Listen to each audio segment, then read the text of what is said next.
prendre de votre temps pour qu'on puisse échanger sur notre élection à la présidentielle, et puis peut-être de manière plus large, comme vous le souhaitez. Moi, je propose qu'on fasse les choses de manière très détendue et conviviale. Si vous le voulez bien, je dis un petit mot, peut-être de présentation et d'explication sur le pourquoi cette candidature à la présidence des Républicains. Et puis, moi, ce qui m'intéresse aussi, c'est d'avoir votre retour et de savoir comment vous ressentez les choses en ce moment. Et n'hésitez pas, hein, même vous m'interrompez, et puis comme ça permet d'échanger et qu'il n'y ait pas, à l'issue de la réunion, de frustration en disant... Il a fait un grand monologue, dans le meilleur des cas c'était fort intéressant et sympathique, mais on n'a pas pu en placer une. Donc je ne veux surtout pas ça. Est-ce que ça vous convient comme ça? Bien. Alors peut-être en deux petits mots, d'abord de présentation. Donc j'ai le plaisir et l'honneur d'avoir été élu maire d'Orléans en 2001. Donc ça commence à remonter, donc c'est mon 4e mandat, 4e élection. Avec quelque chose qui me touche beaucoup, c'est la confiance des Orléanais, puisqu'à Orléans, on a une tradition que j'ai fait d'ailleurs, que j'ai démenti, et volontairement d'ailleurs, je précise, mais qu'on n'a jamais un maire, dans toute l'histoire d'Orléans, on n'a jamais un maire qui a fait plus de 2 mandats. On a toujours fait de l'essuie-glace, on dit Orléans, ville tranquille des bords de Loire. Pas si tranquille que ça, parce qu'il y a toujours eu, politiquement, ce balancier. Et on disait que les Orléanais étaient finalement assez ingrats, parce que au maximum de 2 mandats, la plupart d'ailleurs des maires n'ont pas fait 2 mandats, un et demi, et là, ça fait le 4e, et ils sont vraiment adorables, ou ils sont devenus, je ne sais pas, aveugles, ou même font confiance depuis 2001. Et ça, j'en ai tiré bien sûr un certain nombre d'éléments, d'expériences, d'enseignements, presque personnels, et qui vont parfois un peu à contre-courant de ce que l'on croit dans la vie politique, ou dans la vie publique de manière large. La première des choses, c'est que quand on a des résultats, les gens le voient, et, contrairement à ce qu'on dit, ils en ont la reconnaissance. Et moi, j'explique mes réélections comme cela, tout simplement parce qu'on a pris des engagements qui ont été très forts. On m'a souvent dit qu'on ne pourrait pas les tenir. Je crois pouvoir affirmer qu'on les a tenus. Et les Orléanais ont vu, je le pense, j'en suis convaincu, l'évolution de la ville, la transformation de la ville, les questions de sécurité, on y reviendra peut-être, et puis tout ce qui fait évidemment la vie au quotidien, on en parlait tout à l'heure, là à l'instant, tout ce qui fait que l'on se sent bien dans une ville et qu'on recrée ou on crée ou on conforte des liens de confiance. Et c'est ce qui nous manque fondamentalement au niveau national, puisqu'il y a cette rupture, j'allais dire, très forte entre notre vie politique nationale et la manière dont la plupart des Français l'aperçoivent et la critiquent. Voilà, donc ça c'est un premier enseignement. Puis le deuxième enseignement, c'est qu'il faut dans tout cela de la sincérité. Le manque de sincérité est tout de suite débusqué. Les grands discours creux, tout ça, ça ne tient pas, ça ne tient plus. Il faut du solide, il faut du concret, et il faut que, justement, pour que cette confiance, elle soit là, il faut la mériter. Et si on commence par dire des choses auxquelles on ne croit pas vraiment, simplement parce que c'est dans l'air du temps, alors on tient le temps de l'air du temps. Et on disparaît aussi vite, et c'est ce que j'ai essayé de faire dans cette belle ville, avec des réussites, avec des échecs, parce qu'on ne peut pas n'avoir que des réussites, mais en tout cas avec, avec je crois, la plus grande des sincérités. Et je pense que c'est aussi ce qu'il faut que l'on amène globalement, généralement, dans la vie politique. Je ne suis pas naïf non plus, je la connais depuis longtemps, comme je dis, je suis maire depuis 20 ans, impliqué depuis beaucoup plus longtemps que cela. Je dis pour le responsable jeune, j'ai pris ma carte au RPR à l'époque, c'était juste après le 10 mai 81. Parce que 10 mai 81, Voilà, moi je n'étais pas d'accord déjà à l'époque, même si je reconnais à François Mitterrand des mérites dans la conduite du pays depuis, mais j'ai aussi des critiques à faire en essayant toujours d'être objectif, le plus objectif possible, avec le discernement qui convient et qui nous fait souvent défaut dans notre beau pays. Mais je n'étais pas d'accord et je me suis dit qu'il fallait le manifester. Donc je suis allé, alors c'était à Paris, rue de Lille à l'époque. Donc je me suis pointé là, je ne connaissais pas, j'étais en culotte courte. Donc, bonjour, je viens pour adhérer. Il n'y avait pas grand monde, il faut reconnaître. C'était très vite, j'ai cette image des locaux du RPR à l'époque, où ça ne se bousculait pas à l'accueil. Et donc j'ai eu l'impression même, peut-être que il y avait deux personnes qui m'ont accueilli et qui ont retrouvé simplement parce que j'étais venu avec un copain, on était deux très jeunes. Et ça leur avait mis un peu le sourire en se disant peut-être que s'il y a ces deux-là qui viennent, il y en aura peut-être d'autres et c'est pas foutu. Voilà. Et c'est un message aujourd'hui aussi que je continue à vouloir faire passer. Et je vais y revenir, non seulement ce n'est pas foutu, mais je pense qu'il y a un certain nombre de raisons d'espérer dans notre formation politique et dans sa capacité à se redresser. Et ça va être l'essentiel de mon message, mais pas en faisant simplement une belle déclaration de principe, un effet d'estrade, même si je ne suis pas sur l'estrade, mais avec du concret, comment on fait. Donc voilà en quelques mots de présentation. J'ai été aussi parlementaire pendant 15 ans. Donc j'ai été député, évidemment l'UMP, les Républicains. J'ai eu la chance de présider une commission à l'Assemblée nationale, qui est la commission du développement durable et de l'aménagement du territoire. Je ne sais pas exactement si elle a conservé le même nom, enfin c'est kiff-kiff la même chose, parce que j'ai une forte sensibilité sur les questions d'environnement. Ça fait des années et des années, j'allais dire des décennies pour ne pas dire des siècles, que je bataille sur ces questions, pour lesquelles je me suis senti souvent assez seul au sein de notre formation politique, avec quelques autres qui étaient très convaincus aussi. Nous avons une sorte de petite force de frappe, mais qui a bien fonctionné, notamment lorsque l'on a eu à voter le Grenelle de l'environnement, dont j'étais l'un des rapporteurs. Et j'en suis très heureux, même si je sais qu'on a aussi fait des boulettes dans le Grenelle. On a impulsé des choses importantes, je crois fondamentales. Et puis, comme toujours, il y a parfois un certain nombre de choses dont on se dit, avec le recul, tiens, là, on n'aurait peut-être pas dû faire exactement comme ça. Mais globalement, je pense que c'était des moments importants et forts au Parlement et puis pour l'ensemble du pays. Et là, j'en retire aussi un ou deux enseignements, et peut-être davantage, mais le premier, c'est que même quand on est député, en fait, quand on est député, on est seul. On est bien sûr dans un groupe politique, on est dans une assemblée, donc il y a beaucoup de monde dans tout cela, mais l'action du député, elle est finalement assez solitaire, par la force des choses. On est rapporteur d'un texte, on est souvent seul comme rapporteur, sauf exception comme le Grenelle, parce que c'était un texte très, très conséquent. Donc là, on a été plusieurs rapporteurs, mais on travaille en général, on prépare ses amendements, on prépare ses interventions dans l'hémicycle, on prépare tout cela assez seul, parce que comment le faire collectivement? Mais moi, je retire une chose aussi, c'est qu'il n'y a que le collectif qui peut gagner, que ce soit gagné pour un parti politique, que ce soit gagné pour le pays. Le fonctionnement un peu en solitaire ne marche jamais, et encore moins aujourd'hui qu'avant. Je pense qu'il faut du collectif, il faut des équipes.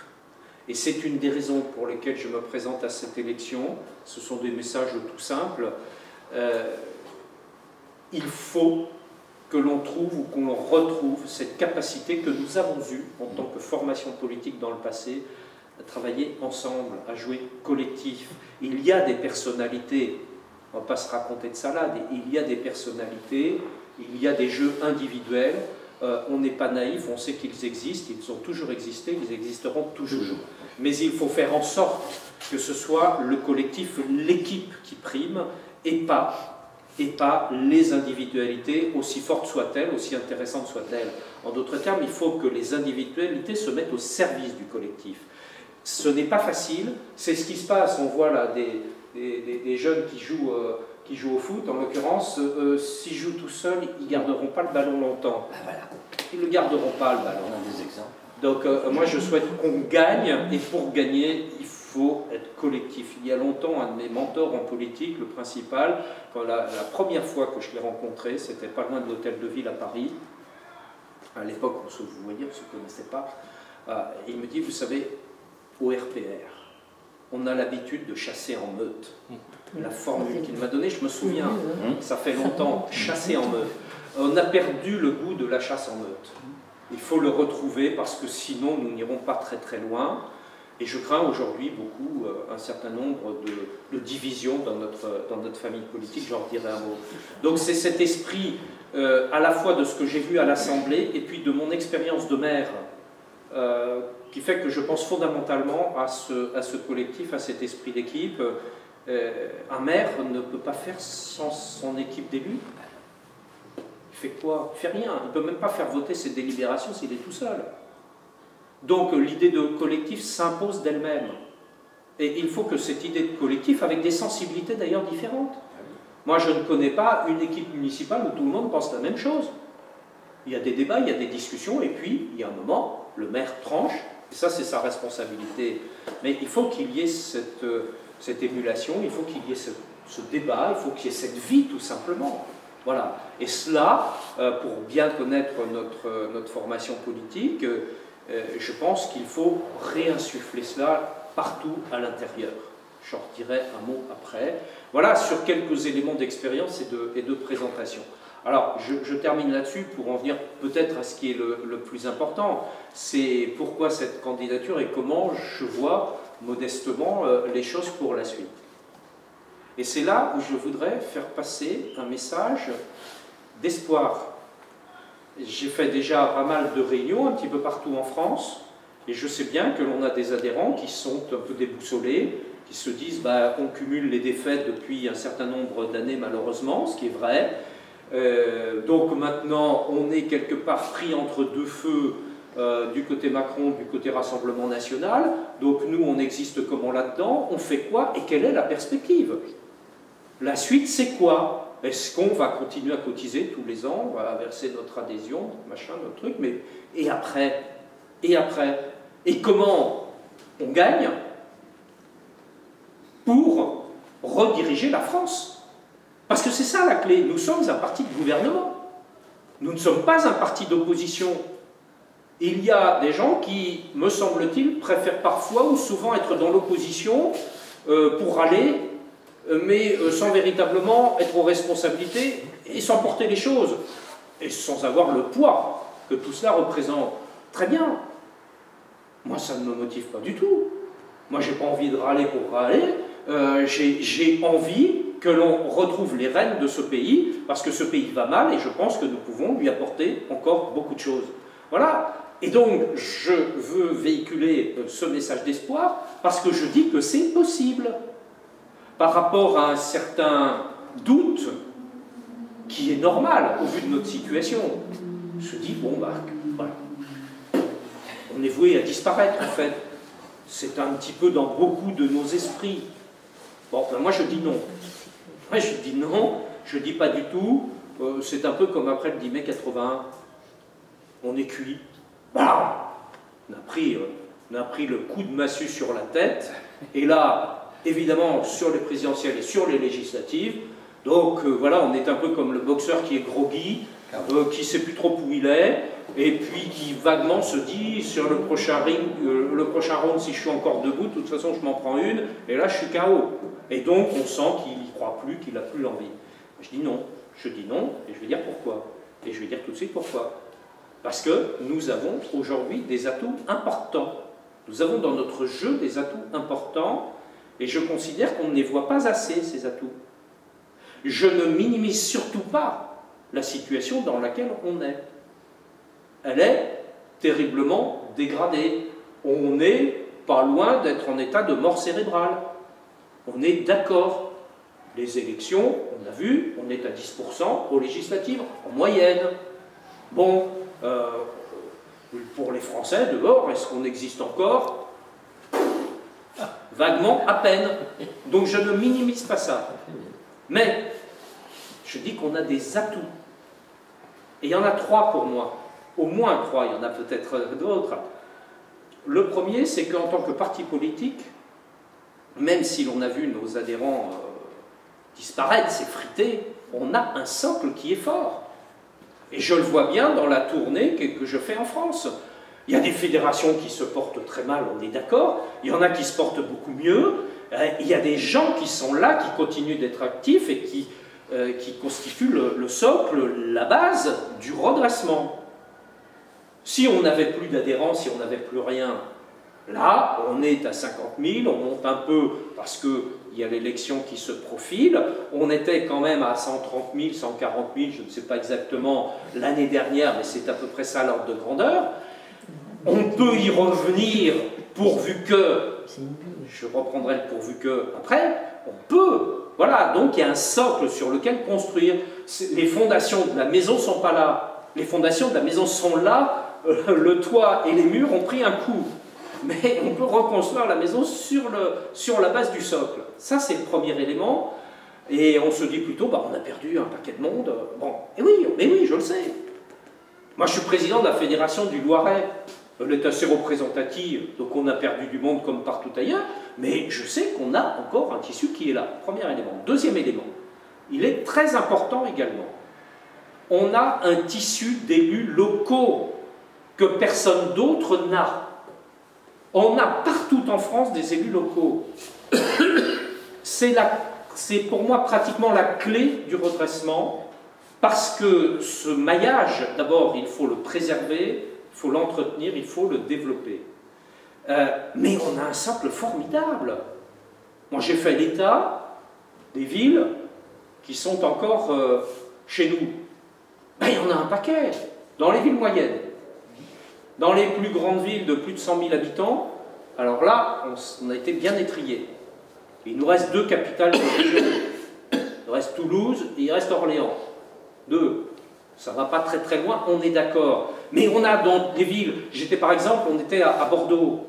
Mais à Bordeaux, l'ancien maire de Bordeaux, Nicolas Florian, il est là, il a la pêche, et je dirais bien qu'il il a des espoirs de victoire pour les prochaines municipales. En tout cas, je lui souhaite de tout cœur. Un peu partout, on a des gens qui continuent, même s'ils sont dans les oppositions, continuent d'exister, continuent d'être là, et on a un socle qui est très important, je pense, doit être le principal parti pour ces élus locaux. Je pense, je n'ai pas de certitude, il faudrait vérifier, mais je le pense. Donc il ne faut pas passer ça par pertes et profits. Puis la troisième chose, c'est qu'au Parlement, nous restons la clé de voûte du système politique et institutionnel. Oui.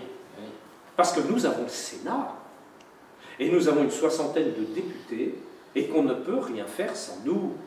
Et ça, je ne suis pas sûr qu'on l'ait bien compris. Et je ne suis pas sûr que tous nos amis, y compris parlementaires, l'aient parfaitement perçu. Nous sommes la clé de voûte du système. Voyez comment les choses se raidissent sur la perspective de réforme des retraites. Qu'est-ce que vient de dire le président de la République? C'est un amendement, il va dissoudre l'Assemblée. Exactement, il a évoqué la possibilité de dissoudre l'Assemblée.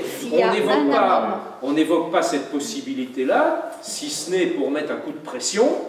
Mais pourquoi il faut qu'il y ait un coup de pression?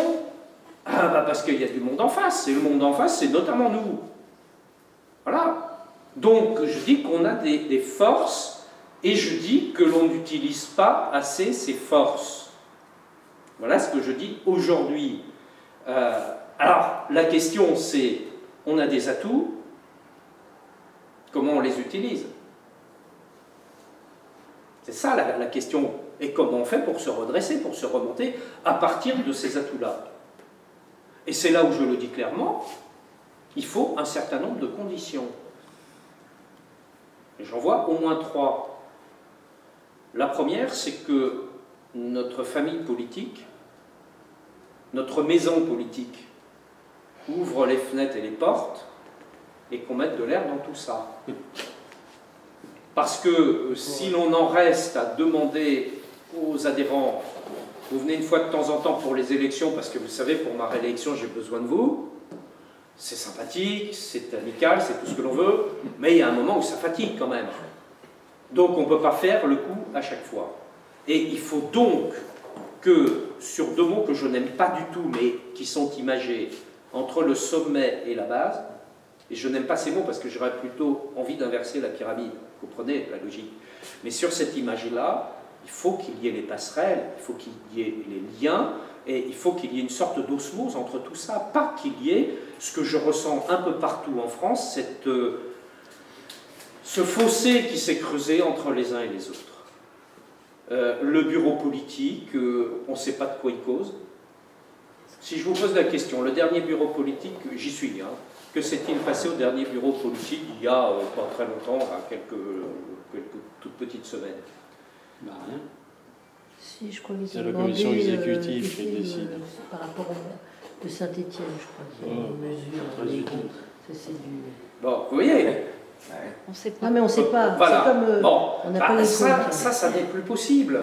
Il faut qu'il y ait une méthode, une gouvernance qui permette de rapprocher et qui permette d'échanger. S'il n'y a pas ça, au fond, à quoi sert le parti politique? À dire on a tant d'adhérents, on est puissant. C'est faire du chiffre. C'est pas ça l'intérêt. L'intérêt, c'est qu'il y ait la vie à l'intérieur, que cette vie, elle crée une émulation, que cette émulation, elle rayonne à l'extérieur, et qu'on crée une dynamique où les gens s'intéressent à ce que l'on fait en disant « Tiens, mais il se passe des trucs intéressants chez vous. On va venir voir. » Bon, notamment chez les jeunes. Bon, voilà, parce qu'il y a la relève aussi derrière tout cela. Comment on fait sur les plus jeunes, comment on les fait monter pour que dans les élections, ils soient présents et qu'on ne leur propose pas seulement, comme on a trop l'habitude de faire, quelques strapontins pour faire joli et pour diminuer la moyenne d'âge de la liste que l'on présente, parce que c'est ça qui se passe. Bon, moi j'ai sur Orléans pas mal de jeunes dans l'équipe municipale, mais je ne les ai pas mis pour faire joli. Je leur ai dit, les enfants, c'est normal, hein, vous allez bosser, mais je vais vous donner des responsabilités. Donc ils ont des responsabilités, et des responsabilités importantes en tant qu'adjoints, en tant que délégués, sur des délégations voilà, qui comptent, qui existent. Et je les pousse à prendre la parole au conseil municipal, à s'exprimer. Ouais, mais je ne sais pas trop parce qu'il y a des anciens, alors il y a des anciens aussi. Ouais, mais moi j'ose pas trop parce que je vais dire des... vous comprenez?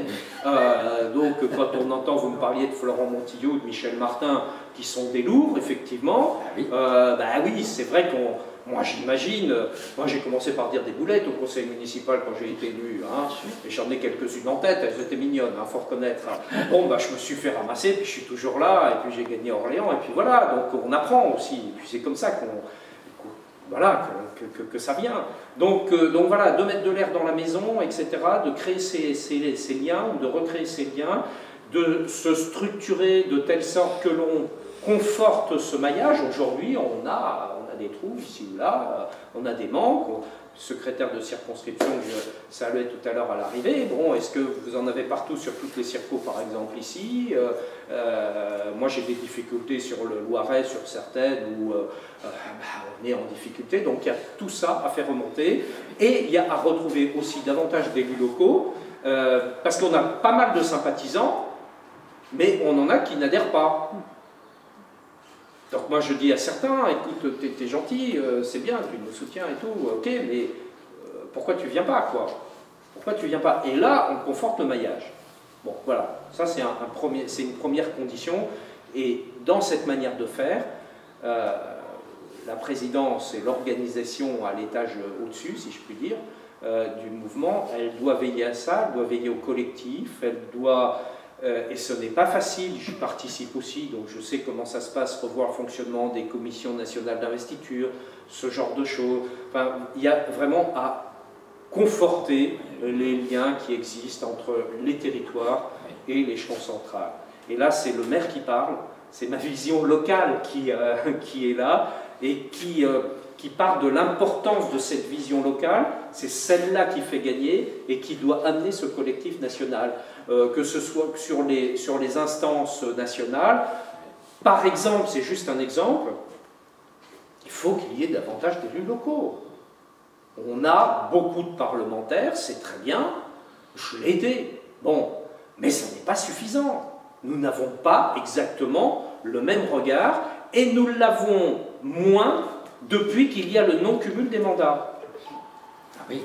Oui, oui. Et nous encore, LR, on a une tradition locale. Donc on a des députés qui sont ancré sur le terrain. Mais quand je vois certains députés d'autres formations politiques, je vais exclure également le PS, mais ils ont quasiment plus de députés, donc bon voilà, mais ils avaient des gens qui étaient aussi ancrés sur le terrain. Mais quand je vois des députés de la majorité présidentielle ou certains de LFI et du Rassemblement national, en fait, ils n'ont aucun ancrage local.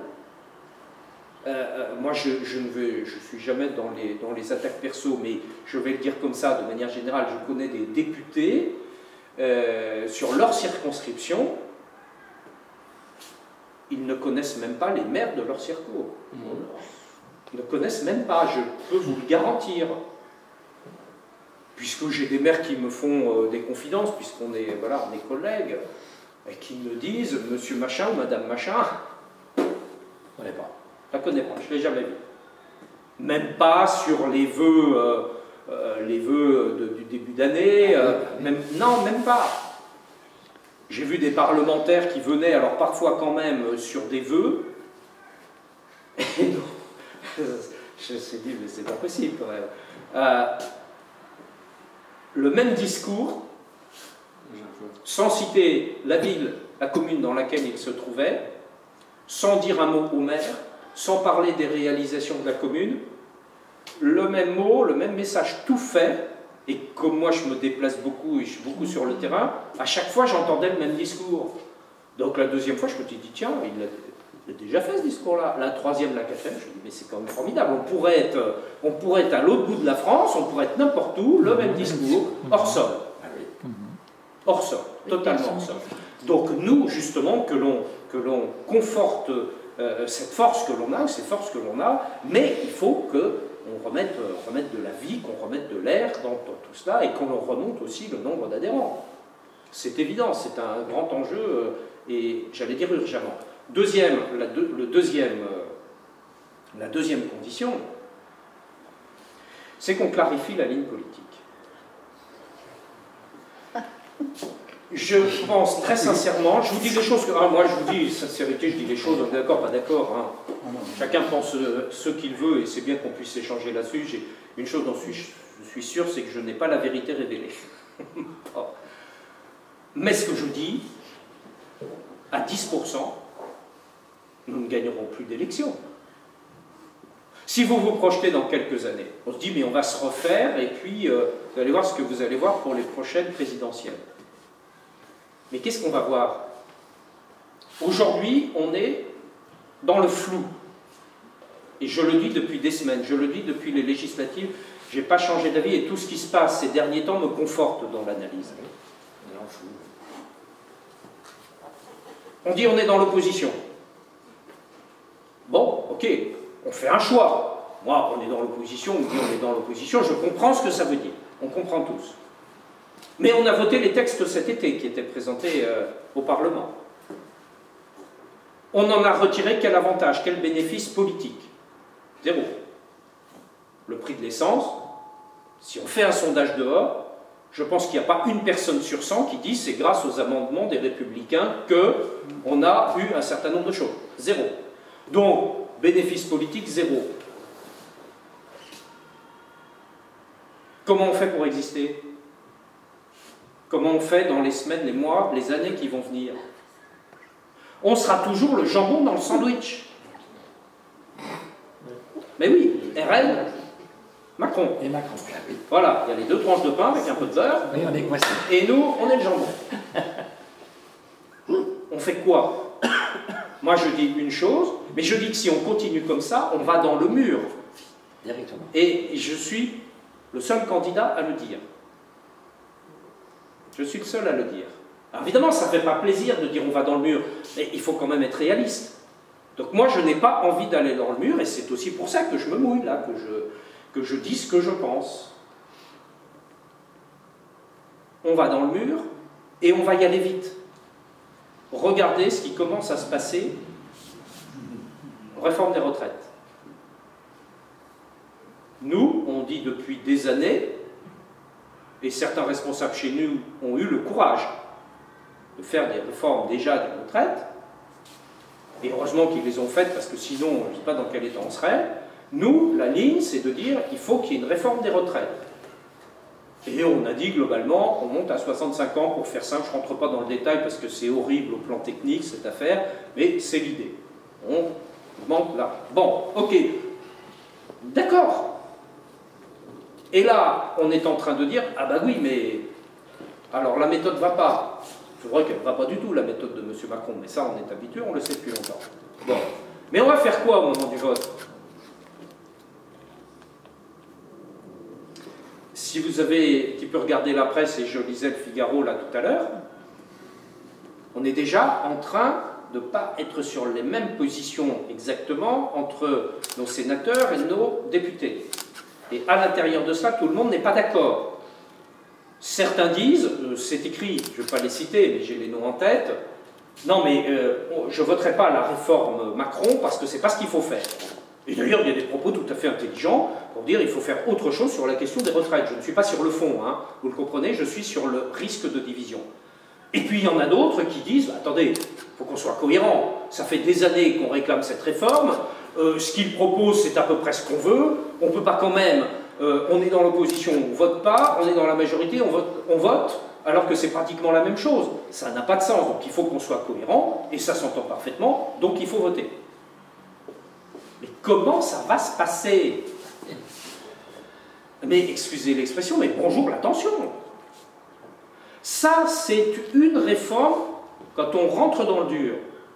Le deuxième élément où on rentre dans le dur, c'est le budget pour 23, pour l'année 23. Qu'est-ce qu'on va faire? On a, j'ai regardé les éléments budgétaires, c'est des choses que j'aime bien et que je connais un peu. Déficit prévisible de l'ordre de 100 milliards à nouveau. Dette publique, 100-112% du PIB. Regarde, on a passé les 100%, ben on peut monter à 200 pendant qu'on y est, on est totalement irresponsable. Totalement irresponsable. Bon, on augmente le nombre de fonctionnaires. Nous disons depuis des années, et on l'avait dit dans la précédente campagne présidentielle, qu'il fallait diminuer la dépense publique, et pour cela, l'un des seuls moyens de la diminuer sensiblement, c'était de réduire le nombre de fonctionnaires en jouant sur les départs en retraite.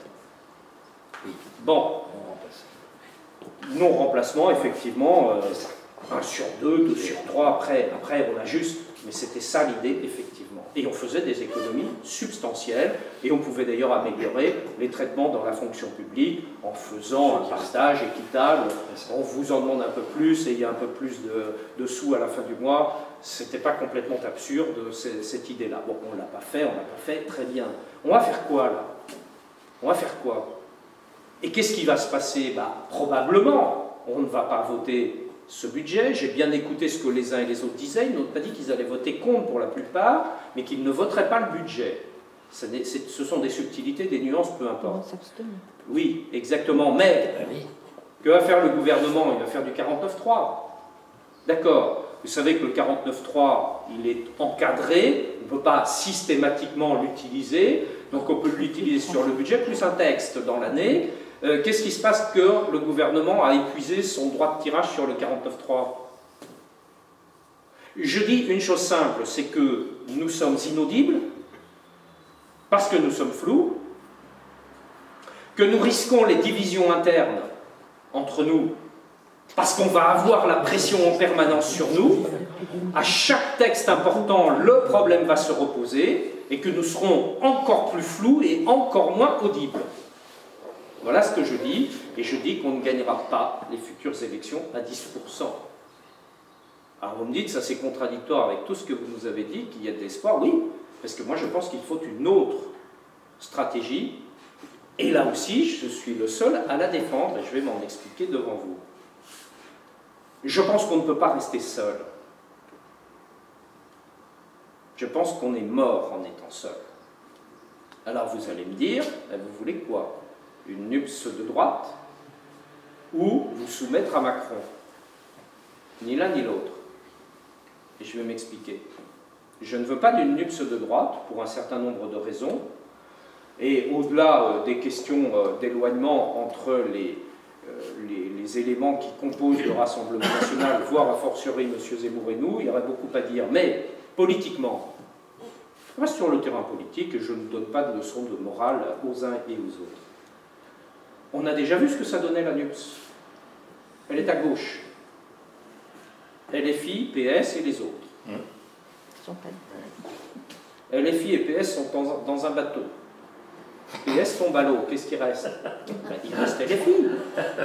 Mais il n'y a plus personne au PS. Ils ont sauvé quelques sièges. Ce n'est pas très honorable. On veut faire la même chose. Je dis que dans le rapport de force politique tel qu'il est aujourd'hui, on ne survivrait pas à une alliance à droite. Voilà. Au-delà, d'ailleurs, du fait qu'un certain nombre de propos de certains, notamment, je le dis, de M. Zemmour, ne me conviennent pas personnellement. Parce que derrière ces propos, d'abord, il y a une vision qui n'est pas la mienne de la France, moi qui est une vision gaulliste et gaullienne. Et je ne mélange pas les choses, parce que M. Zemmour a une connaissance historique et je trouve qu'il devrait faire attention à un certain nombre d'amalgames qui sont, voilà, de travestissement de la vérité historique. Et ça, c'est assez grave. Dans une précédente réunion, on me dit oui, mais bon, tout ça, c'est le passé. Maintenant, ce qui nous importe, c'est l'avenir. J'ai répondu à la personne qui disait cela. Je lui ai dit, on ne construit pas l'avenir sur du vent, on le construit sur des racines. Et les racines, c'est l'histoire. Et nous sommes un pays qui avons une grande histoire, et donc moi, je ne la mets pas, je ne la passe pas la clé sous le paillasson. Non, je la pense au contraire fondamentalement importante, et je pense qu'il faudrait la retrouver davantage aujourd'hui. Ça, c'est une autre chose. Alors, vous me dites, qu'est-ce qui reste? On se soumet au président de la République, et je vous répondrai. Alors, vous me dites, bah, alors là, on ne comprend plus rien. C'est quoi votre truc? Eh bien, mon truc, c'est simple. Je reprends ce que je disais au début. Nous sommes la clé de voûte du système politique et institutionnel. Il y a une majorité présidentielle, il n'y a pas de majorité parlementaire. Il n'y en a pas. Et on le voit bien dans les débats et les tensions d'aujourd'hui. Donc nous reprenons l'offensive. Nous nous replaçons au cœur du système politique alors que nous en sommes à la marge. Nous établissons une feuille de route de nos urgences, nous les Républicains. Qu'est-ce que nous voulons pour la France? Nous voulons 3-4 choses, pas tout. On ne fait pas un nouveau projet électoral ou un nouveau projet politique ou un programme, non. On a déjà beaucoup travaillé là-dessus, on a beaucoup de matière. Nous disons nos urgences pour le pays. Et parce qu'il y a des urgences, et on le sait tous, j'en dirai un mot, nous ne pouvons pas attendre 2027, ça sera trop tard. Nous aurons peut-être nous-mêmes, les Républicains, coulé. On laissera Mme Le Pen en tête-à-tête avec M. Mélenchon ou leurs successeurs respectifs, parce que c'est ça qui peut se passer. Voilà, le deuxième tour, imaginez. Moi, je ne souhaite pas ce deuxième tour-là. Bon, donc je dis que nous, il faut que nous intervenions avant. Avant, ça sera trop tard. Et de toute façon, nous n'aurons plus les moyens d'intervenir en 2027. On sera hors jeu, c'est ce que je pense profondément. On fait cette feuille de route. 4 urgences, pour moi, peut-être un peu plus. C'est à voir, c'est à discuter. 1, le régalien. Mais on est dans quel pays aujourd'hui?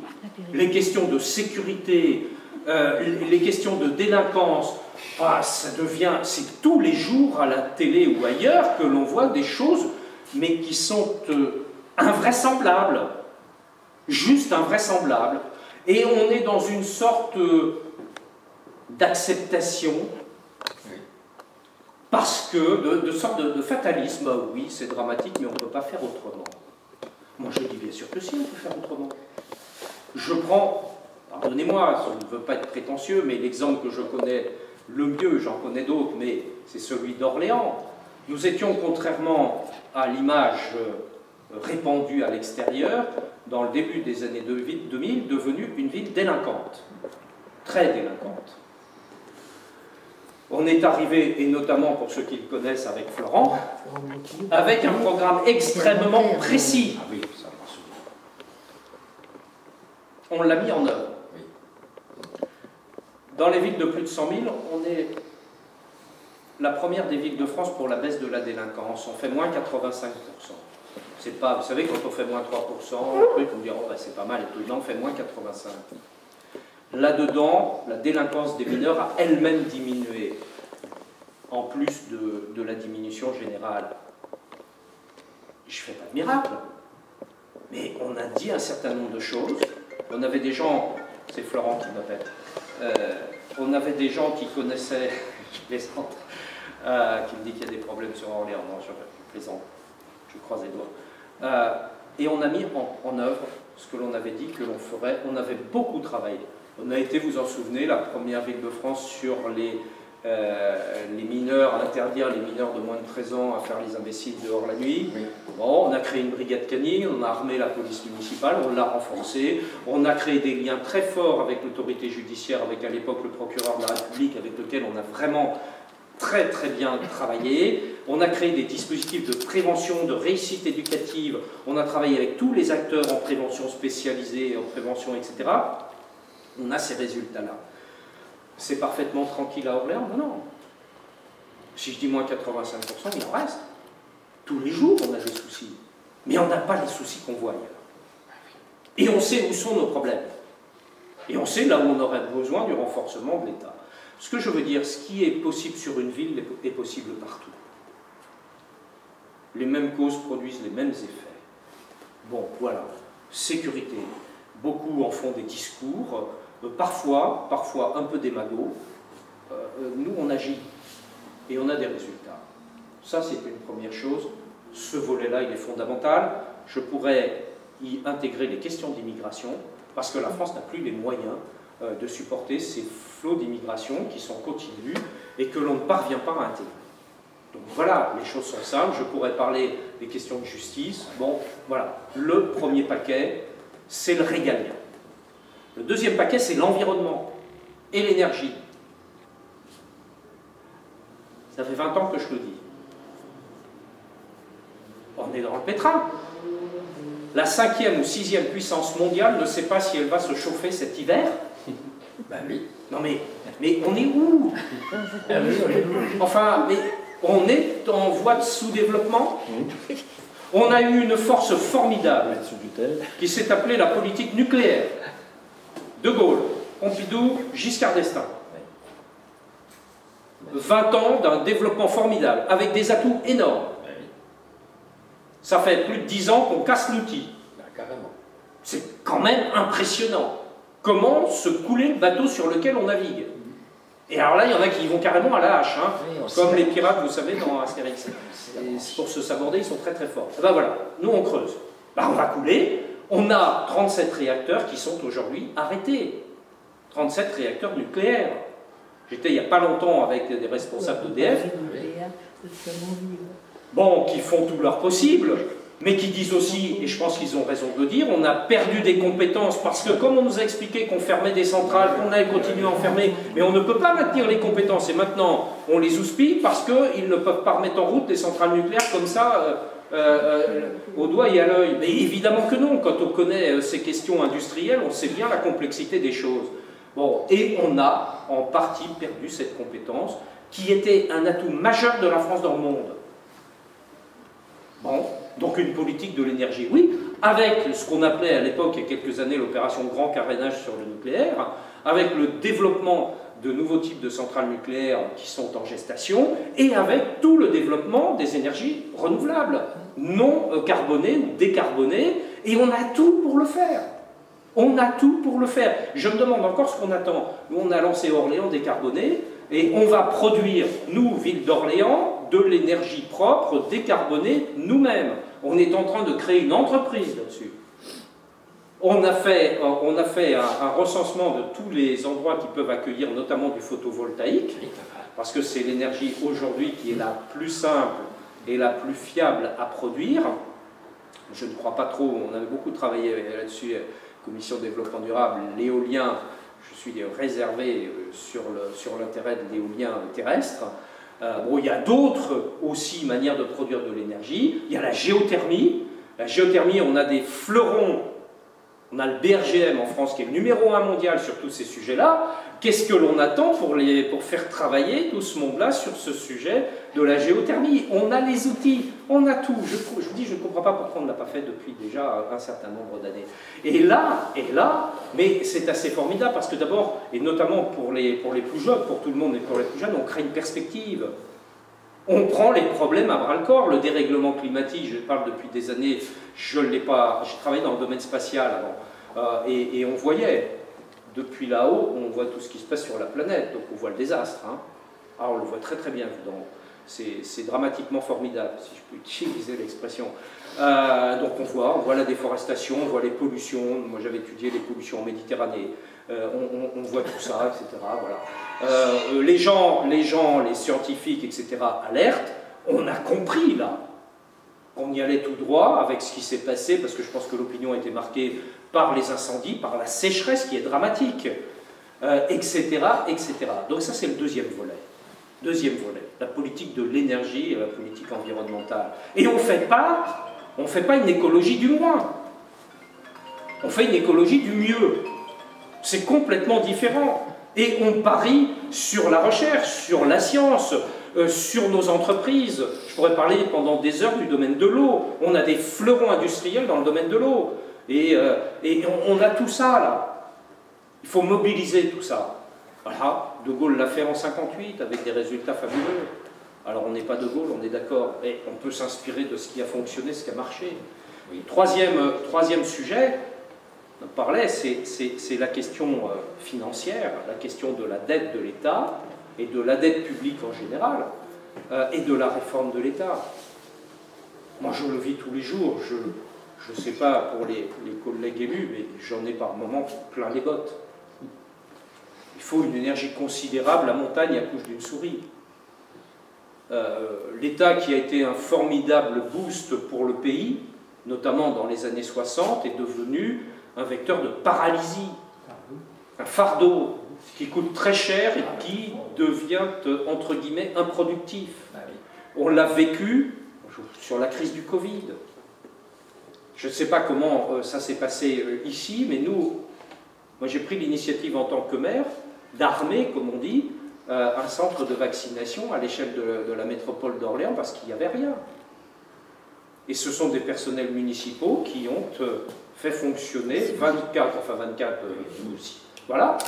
S'il n'y avait pas eu les maires partout en France sur la question protection, vaccination, etc., je ne veux pas être systématiquement critique, mais les entités d'État chargées de ça étaient en dessous de tout. Bon, je l'ai vécu. Voilà, donc la réforme de l'État, une vague de décentralisation, bref, le troisième paquet. Le quatrième paquet, c'est tout ce qui tourne autour de la question sociale, parce qu'on est sur une cocotte minute, là. On voit les problèmes d'énergie, donc coût pour les gens, on voit les problèmes alimentaires qui arrivent. Quand on fait les courses, je fais les courses. Tu peux témoigner que c'est vrai, je fais les courses. Oui, je fais les courses. Et je regarde les prix, et je regarde d'où ça vient. Surtout. Et j'achète français, et surtout d'où ça vient. Et j'achète français, je peux tout vous dire sur les boîtes de haricots, sur la production de thon, les machins, tout ça. Parce que, oui, je pense qu'il faut qu'on produise français, donc qu'on achète français. Ça, c'est ma marotte. Bon, voilà. Donc je passe par moments un temps fou à faire les courses, parce que pour chercher sur les trucs, c'est pas évident. C'est pas évident de savoir d'où ça vient, des trucs qu'on ne trouve pas. Et quand on ne trouve pas, c'est mauvais signe. Voilà. Si vous ne trouvez pas, vous dites que c'est mauvais signe, vous ne prenez pas. Bon, priorité sociale. Là aussi, regardez la question de la santé et des hôpitaux. Combien on a été obligé de fermer partiellement des hôpitaux cet été? La France, on disait que l'on avait la meilleure couverture sociale et de santé au monde, les meilleurs hôpitaux au monde, la médecine française reconnue partout dans le monde, oui. Il y en a toujours des très très très très bons, mais en nombre très très très insuffisant. Voilà. donc oui, il y a des priorités, voilà. Alors, on ne traite pas tous les sujets, il y a d'autres sujets très importants qu'il faudrait traiter, bien sûr. Mais les urgences. Alors vous dites, vous avez fait cette feuille de route et vous faites quoi de vos urgences? Eh bien moi, je mets Monsieur le Président de la République au pied du mur. Je reprends la main comme aux échecs. Vous savez, quand on joue en défensive, en général, on perd. Si on est à l'offensive, on a plus de chances de gagner. C'est pour ça que je dis qu'il faut reprendre l'offensive. Je dis au Président de la République, il nous impose son calendrier toujours. Regardez bien, depuis plus de 5 ans, il nous impose toujours son calendrier. Je dis, Monsieur le Président, voilà, la France est en mauvais état, vous en portez une responsabilité, parce que je ne suis pas devenu macronien ou macroniste. Je suis très critique. Mais il y a l'intérêt supérieur du pays. Donc je peux passer, moi, républicain, mon temps à vous critiquer, à vous contester, mais ça ne produit pas grand-chose pour le pays. Comme je dis, on n'a pas le temps d'attendre. C'est un moustique en moins? Oui. Alors là, je vous remercie beaucoup. Parce que j'ai horreur des moustiques. Merci. S'il y en a d'autres, vous n'hésitez pas, même là autour de moi. Hein. Je ne penserai pas que vous venez me mettre une claque. Hein. Donc, Monsieur le Président, la situation du pays est grave. On laisse les questions de personnes de côté. Et je sais que pour nous, les Républicains, ce n'est pas toujours facile, notamment pour ceux qui ont bataillé aux élections. Je le sais. Mais voilà notre proposition. Vous en dites quoi? J'inverse la charte de la preuve, si je puis dire. C'est vous qui allez, pour une fois, vous prononcer sur ce que nous proposons. Président de la République, écoutez, moi j'ai pas trop le temps, le truc ne m'intéresse pas trop. Ok, Monsieur le Président, c'est votre choix, votre responsabilité. Nous l'expliquons aux Français, parce qu'ils ont évidemment le droit de savoir. Et vous porterez la responsabilité d'une crise politique, parce que nous allons y aller. Vous n'avez pas de majorité parlementaire. Et si les Républicains ne votent pas vos textes, vous n'aurez plus du tout de majorité. Et vous serez obligé, à ce moment-là, d'aller à la dissolution dont il a commencé à parler. Ça fait des semaines, je dis, que l'on va aller peut-être vers une dissolution. M. Macron vient d'en parler hier. Oui. Oui. Voilà. Bon. C'est votre responsabilité, Monsieur le Président. Nous, on n'a pas satisfaction, on est d'accord. Mais je pense que par une feuille de route puissante, simple, claire, lisible, déjà, et pourvu qu'on l'explique bien, on retrouve un peu d'écoute des Français. On retrouve, nous, de la cohérence et de la cohésion interne, groupir, comme on dit. C'est-à-dire que nos sénateurs et nos députés ne sont pas livrés à eux-mêmes sur chaque texte qui va arriver à l'Assemblée et au Sénat. On a une ligne, on a une feuille de route, on a une perspective. Et là, effectivement, il faut faire, comme en rugby, il faut faire le maul. Il faut faire le maul. Alors ça fait un certain nombre de si, j'en ai bien conscience. Il accepte. Il dit, écoutez, je vous aime pas trop non plus, mais il n'y a pas d'autre solution. Là, nous, on pose nos conditions.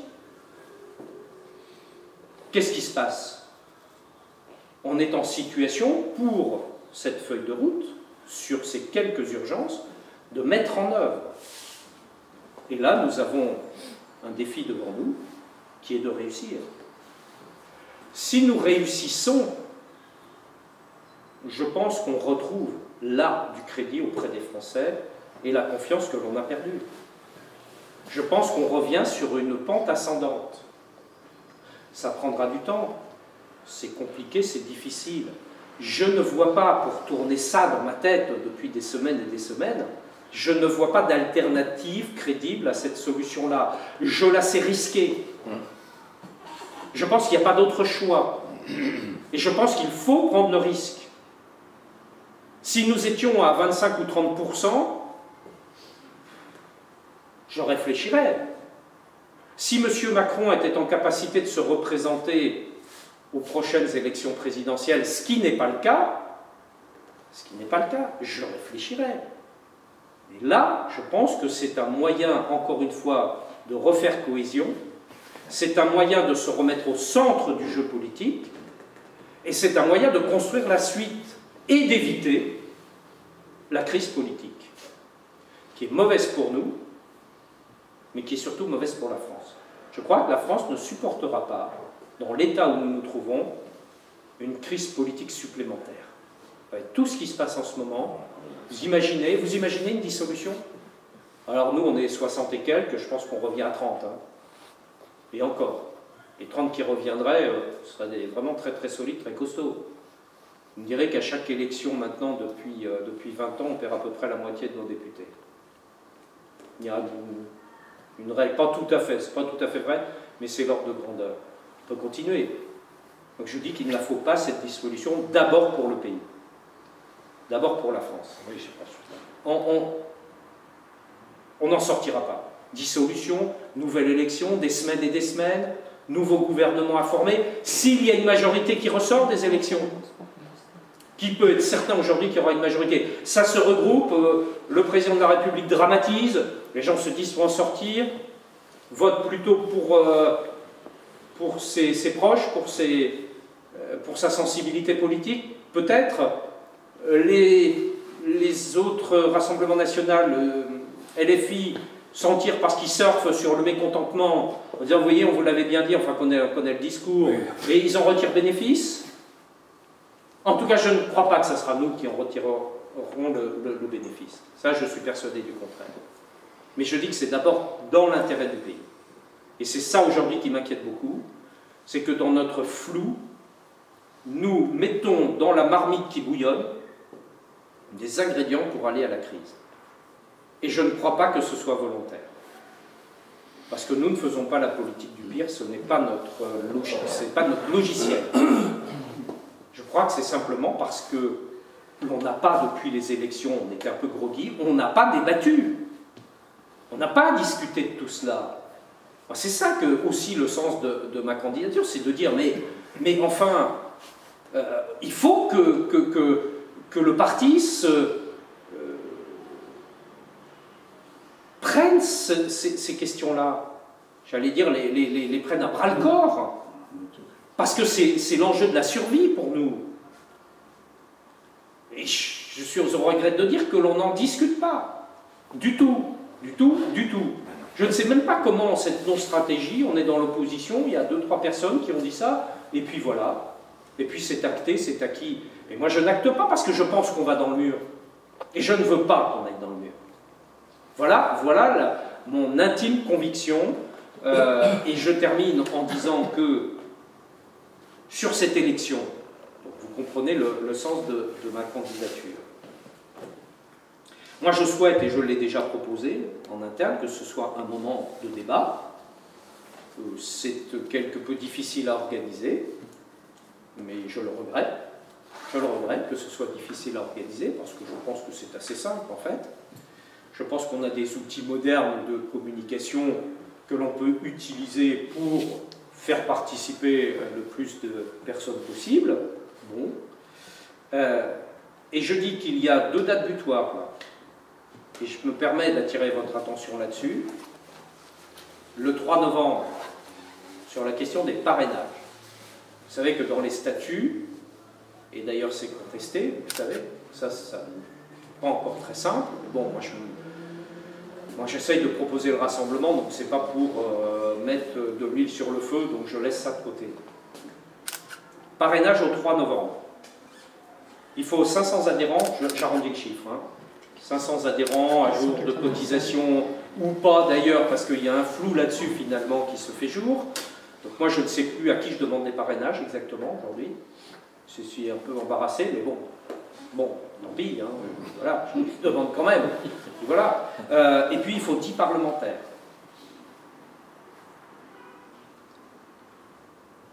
Les 500 adhérents, j'espère, et peut-être que certains d'entre vous me feront le plaisir et l'honneur de me parrainer.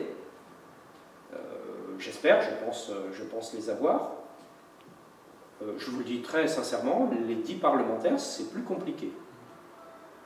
C'est plus compliqué, je le regrette personnellement, parce que j'estime que le parrainage, et je n'estime pas d'ailleurs, c'est la réalité, le parrainage est là pour exercer une sorte de filtre, pour qu'il n'y ait pas une prolifération de candidatures que l'on ne pourrait plus gérer, et pour que l'on ait, on va dire, pas de candidature folklorique, quoi, si vous me permettez l'expression, hein, voilà, bon, pour qu'on ait des gens qui aient quelque chose à dire, qui soient sérieux, tout un chacun, voilà, et qu'on vérifie effectivement qu'ils sont impliqués au sein du mouvement, enfin voilà, des choses basiques.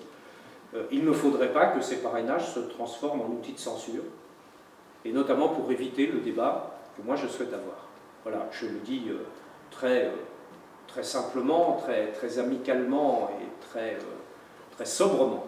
Voilà. Et donc, si vous le souhaitez, eh bien, je vous serai reconnaissant de me parrainer parce que ça permet d'avoir le débat dans les semaines qui vont venir. Et le deuxième moment, ce sera bien sûr l'élection de début décembre.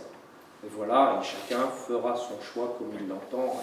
Et ce sera, comme disait quelqu'un que vous connaissez bien, le bon choix. Bien, voilà. Merci. J'étais peut-être un petit peu bavard, un peu long.